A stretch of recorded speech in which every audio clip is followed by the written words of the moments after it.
Le président al-Assad affirme la nécessité que la conférence de Genève 2 ait marge de résultats clairs concernant la lutte contre le terrorisme et les pressions sur les pays qui l'exportent en Syrie.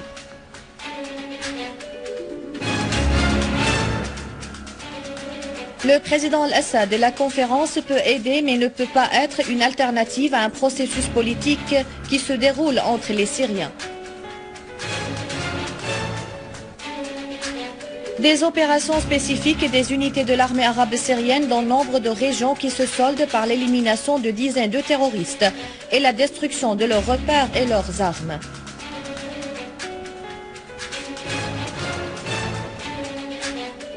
Le ministre australien de l'immigration, nous examinons l'idée de retirer la nationalité australienne des Australiens qui portent la double nationalité et se battent dans les rangs des groupes terroristes armés en Syrie.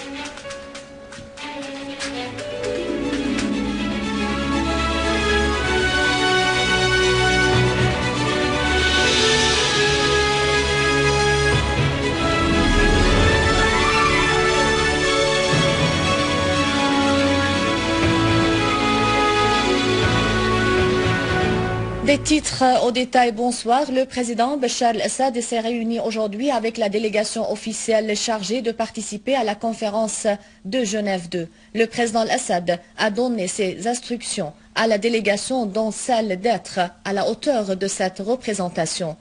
Il les a incités à défendre la souveraineté de la Syrie et à refuser toute intervention étrangère dans la question syrienne, quelle que soit la forme de cette représentation, ajoutant que n'importe quelle solution politique exige avant tout l'arrêt immédiat du terrorisme en faisant pression sur les pays soutenant le terrorisme en les contraignant à obtempérer à la légalité internationale. La délégation a pour sa part affirmé qu'elle portera les revendications et les aspirations du peuple syrien à Genève. Le président Bachar al-Assad a affirmé dans une interview avec l'agence France-Presse que tout résultat politique de la conférence de Genève 2 qui n'appelle pas à la lutte contre le terrorisme n'a aucune valeur. Le président Assad a affirmé que la chose évidente dont on parle constamment est que la conférence de Genève doit aboutir à des résultats clairs concernant la lutte contre le terrorisme en Syrie et contre l'envoi de terroristes ainsi que de fonds et d'armes aux organisations terroristes, notamment par l'Arabie Saoudite et la Turquie et bien entendu par les pays occidentaux qui assurent la couverture politique à ces organisations terroristes. Telle serait la décision ou le résultat le plus important de la conférence de Genève. Tout autre résultat politique sans la lutte contre le terrorisme n'aura aucune valeur.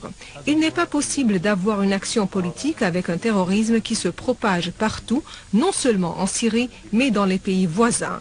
Sur le plan politique, le président Assad a ajouté que la conférence pourrait être un prélude au processus du dialogue entre les Syriens eux-mêmes. Il faut qu'il y ait une action syrienne qui se produise à l'intérieur de la Syrie et Genève pourrait être un catalyseur, mais non une alternative à une action politique qui se produise entre les Syriens eux-mêmes et à l'intérieur de la Syrie. Et le président al-Assad a déclaré au cours de l'interview qu'au cas où il y aurait un désir populaire et une opinion publique en Syrie, je n'hésiterai pas de me présenter aux élections présidentielles. Et le président Assad a ajouté que cela dépend de deux choses, ma propre volonté ou ma décision personnelle et l'opinion publique en Syrie. En ce qui me concerne, je considère que rien n'empêche que je me porte candidat. Quant à l'opinion publique en Syrie, il nous reste encore 4 mois environ avant l'annonce de la date de l'élection. D'ici là, s'il y a une volonté populaire, si l'opinion souhaite que je me porte candidat, je n'hésiterai pas à une seconde à le faire. Bref, on peut dire qu'il y a de fortes chances pour que je me porte candidat. Le président al-Assad a précisé également dans l'interview avec l'agence France-Presse qu'en Syrie, nous menons la bataille de défense de la Syrie et nous n'avons pas d'autre choix autre que la victoire. Le président Assad a affirmé que cette guerre n'est pas la sienne pour qu'il la gagne. c'est notre guerre à tous, Syriens. Je pense qu'il y avait deux phases dans cette guerre. Ce qui a été planifié au début, à savoir renverser l'État syrien en quelques semaines ou quelques mois. Et maintenant, au bout de 3 ans, nous pouvons dire que cette phase a échoué, c'est-à-dire que le peuple syrien a remporté cette phase à travers laquelle certains pays voulaient faire effondrer l'État pour aboutir à la division de la Syrie en petits États. Cette phase a donc certainement échoué et le peuple syrien l'a remportée. Mais il y a une autre phase de la bataille, à savoir la lutte contre le terrorisme que nous vivons quotidiennement. Elle est donc toujours en cours et nous ne pouvons pas parler de victoire dans cette phase sans éliminer définitivement le terrorisme. Nous pouvons dire que nous réalisons un progrès dans ce sens. Nous allons tout droit vers notre but, mais cela ne signifie pas que la victoire est imminente. Ce genre de bataille est compliqué. Elle n'est pas facile et exige beaucoup de temps. Mais j'affirme et je répète que nous réalisons un progrès sans être en mesure à présent de confirmer que nous avons réalisé la victoire, a conclu le président Bachar el-Assad. Dans une visite de solidarité avec le peuple syrien qui affronte le terrorisme avec courage, une délégation russe comprenant des parlementaires et des personnalités religieuses et sociales, présidée par M. Sergueï Gavrilov, chef de la commission des affaires royales au Conseil de la Douma russe, a affirmé que la Syrie, qui fait face au terrorisme, ne défend pas seulement ses intérêts et les intérêts de la région, mais elle défend la paix et la sécurité dans le monde entier.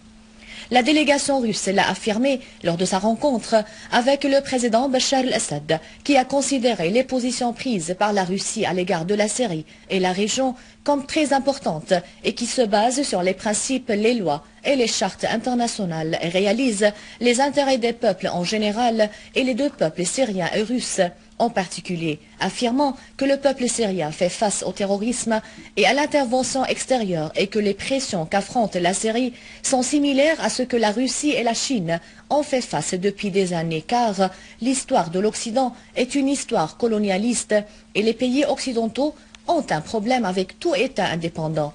Le président Assad a confirmé la nécessité de se tenir fermement face au mouvement takfiriste et wahhabite et la nécessité de faire une coalition internationale pour frapper le terrorisme et une coalition islamique pour frapper le wahhabite, car le problème dans la relation entre les religions réside dans le wahhabite takfiriste.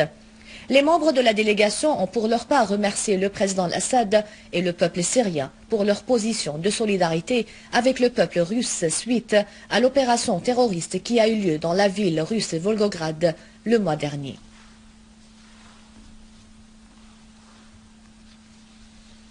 Et dans le même cadre, le ministre de l'Information, Amran el-Zaabi, a reçu la délégation russe, affirmant l'importance de la visite de la délégation pour transmettre la réalité de ce qui se passe sur le sol syrien, et notamment dans le cadre de la guerre que fait face l'information syrienne. M. el-Zaabi a mis l'accent sur la coopération avec les Russes pour la transmission des chaînes syriennes sur des satellites russes. Dans le cadre des préparatifs pour la conférence de Genève 2, nous avons au téléphone depuis Paris Maître Fabrice Delinde, avocat au barreau des Hauts-de-Seine. Maître Delinde, comment peut-on parvenir à la paix en Syrie maintenant, qui s'est avéré incontestablement que le plan visant à détruire la Syrie date depuis fort longtemps?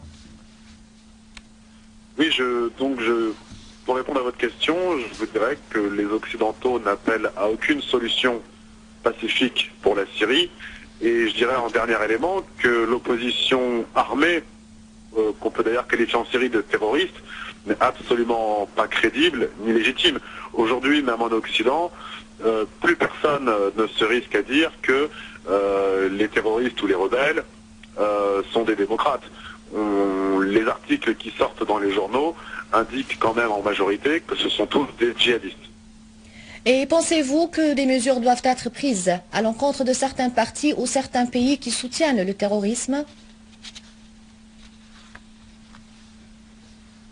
Bien, moi, je m'étais rendu en Syrie, comme vous le savez peut-être, il y a quelques mois, et j'avais indiqué aux représentants des diverses institutions qu'il existait des procédures judiciaires internationales pour favoriser une coopération entre pays que ce soit des pays européens, des pays arabes ou n'importe quelle nation intéressée, pour rechercher, poursuivre devant la justice et condamner tous les terroristes, et en plus arrêter le flux de migration de ces terroristes, de ces djihadistes qui viennent d'Europe et des pays arabes, et cela de façon la plus efficace possible, parce que il est évident que c'est aujourd'hui ces groupes armés qui sont le fléau de la Syrie. Et évidemment, je n'oublie pas aussi d'indiquer qu'ils sont manifestement soutenus, que ce soit en armes, mais aussi en finance, par l'Arabie Saoudite, avant par le Qatar, me semble-t-il, et que l'État, ou du moins le chef de l'État turc, avait, disons, été avait fait l'objet de mansuétude à l'égard de ces groupes, puisque beaucoup passaient par la frontière turque. Maître Fabrice Delinde, je vous remercie pour cette intervention depuis Paris.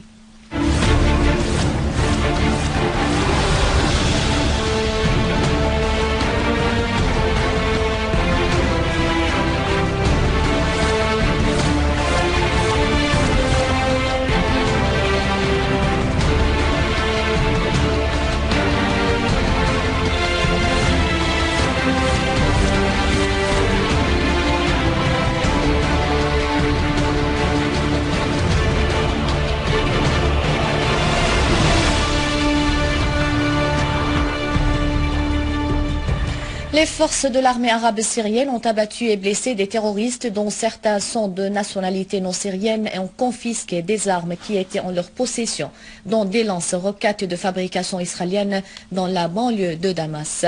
La source militaire a indiqué que des unités de l'armée ont repoussé un gang terroriste qui tentait d'agresser le couvent à Shirobim dans la localité de Sednaya et ont abattu et blessé la majorité de ces éléments dont la majorité sont de nationalité non syrienne et ont confisqué les armes et les munitions qui étaient en leur possession, dont des missiles, des fusils et des lance-roquettes de fabrication israélienne. Les unités de l'armée ont abattu et blessé des terroristes aux abords de l'ancienne douane dans la ville de Daraa et ont détruit les outils de leur criminalité. La source a ajouté que l'armée arabe syrienne a abattu des terroristes dans le village Al-Lajjat dans la banlieue est de Daraa. Parmi eux figure le terroriste Fajr As-Salim. Et dans la banlieue de Idlib, les forces armées ont éliminé des gangs terroristes armés dans les deux villages de Shellach et de Binin dans le mont Azaouia et les fermes périphériques du village Hila. Et parmi les tués figurent les deux Saoudiens, Mohamed Abdullah Al-Hadi et Fouad Al-Mas'abani.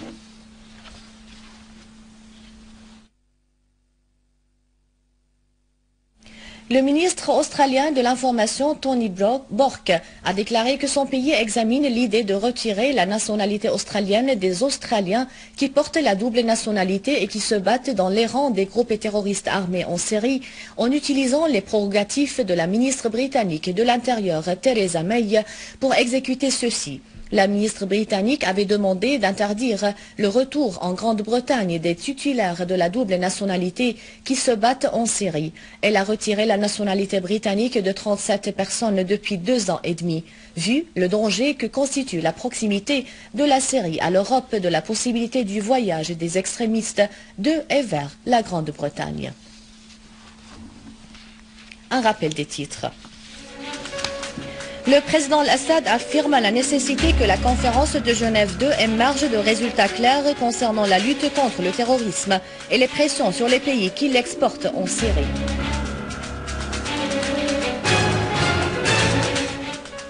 Le président Al-Assad et la conférence peut aider mais ne peut pas être une alternative à un processus politique qui se déroule entre les Syriens.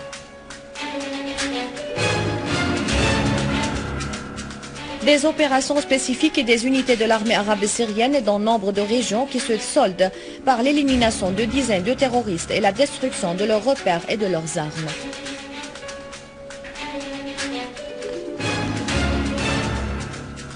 Le ministre australien de l'immigration, nous examinons l'idée de retirer la nationalité australienne des Australiens qui portent la double nationalité et se battent dans les rangs des groupes terroristes armés en Syrie. C'est la fin du journal. Merci de l'avoir suivi. À rappeler, vous pouvez consulter le site internet syriaonline.sy pour revoir ce journal et davantage d'informations. Merci bien. Au revoir.